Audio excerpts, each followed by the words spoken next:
Among gulay o pait lang. Ha? Mapait.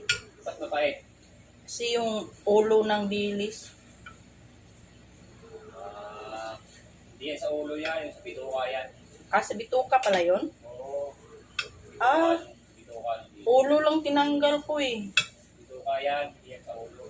Next time. Meron pa kami doon. Tanggalin ko na yung ano pala. Bituka pala ang papait dito.